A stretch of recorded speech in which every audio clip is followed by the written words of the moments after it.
ஆண்டவராகிய இயேசு கிறிஸ்துவின் ரத்தத்தினால மீட்கப்பட்ட தேவ ஜனமே, இந்த ஒரு புதிய நாளுக்காக கர்த்தரை ஸ்தோத்திரிக்கிறேன்.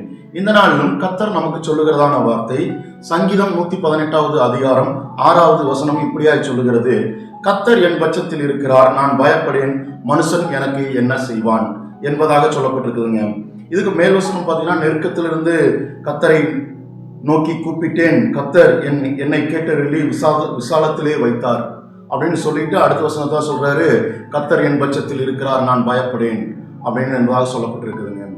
ஆமாங்க, இந்த நாளில் நம்ம அநேக கவலைகளோடு, ஏக்கத்தோடு, எதிர்பார்ப்போடு நம்ம இருக்கிறோம். இந்த நாளில் கர்த்தர் நமக்கு நம்முடைய தேவைகள் எதுவா இருந்தாலும், நம்முடைய நோக்கம் எதுவா இருந்தாலும், இன்றைய தினத்துல கலங்கி கொண்டிருக்கலாம், வேதனைப்பட்டு கொள்ளலாம், எதுவா இருந்தாலும் கர்த்தர் நம்முடைய அருகாமையில இருக்கிறாருங்க.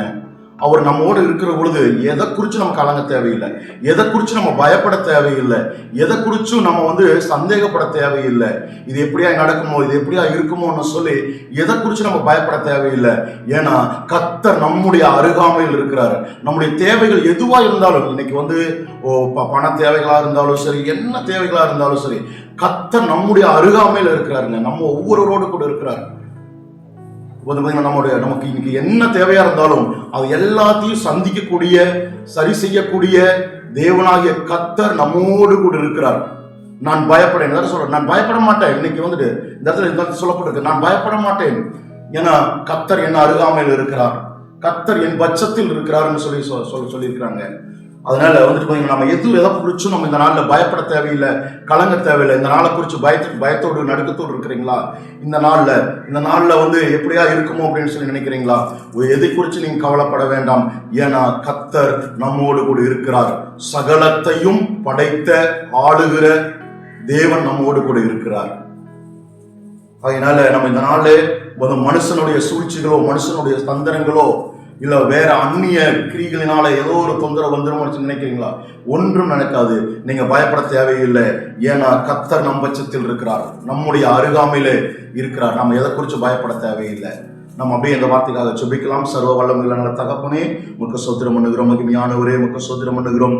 இந்த நாளில் கர்த்தாவே, ஆண்டவரே, இந்த சத்தத்தை கேட்டுக்கொண்டிருக்கிற ஆண்டவரே ஒவ்வொருவருக்காக ஜெபிக்கிறோம். ஆண்டவரே, இந்த நாளிலையும் ஆண்டவரே நீங்க சொல்லியிருக்கிறீங்க, ஆண்டவரே கர்த்தர் என் பட்சத்தில் இருக்கிறார், நான் பயப்படேன்னு சொல்லியிருக்கிறீங்க. ஆண்டவரே கர்த்தாவே, இந்த நாளை குறித்து அநேக கலக்கங்களோடு, கண்ணீர்களோடு, வேதனைகளோடு இருக்கிறதான ஒவ்வொருவரையும் கர்த்தாவே நீர் ஒவ்வொருவரும் கூட நீர் இருப்பதற்காக நன்றி செலுத்துகிறோம். ஆண்டவரே, நீர் இருப்பதற்காக நாங்கள் நன்றி கோடி கோடி நன்றி செலுத்துகிறோம். ஆண்டவரே, நீங்கள் எல்லா தேவையிலும் கர்த்தர் நீர் பார்த்துக் கொள்வீங்கன்னு சொல்லி நாங்கள் ஒப்புக் கொடுக்கிறோம். ஆண்டவரே, நீர் ஆளுக கிரியேசி இயேசுவின் நாமத்தில் ஜெபிக்கிறோம் பிதாவே, ஆமென், ஆமென்.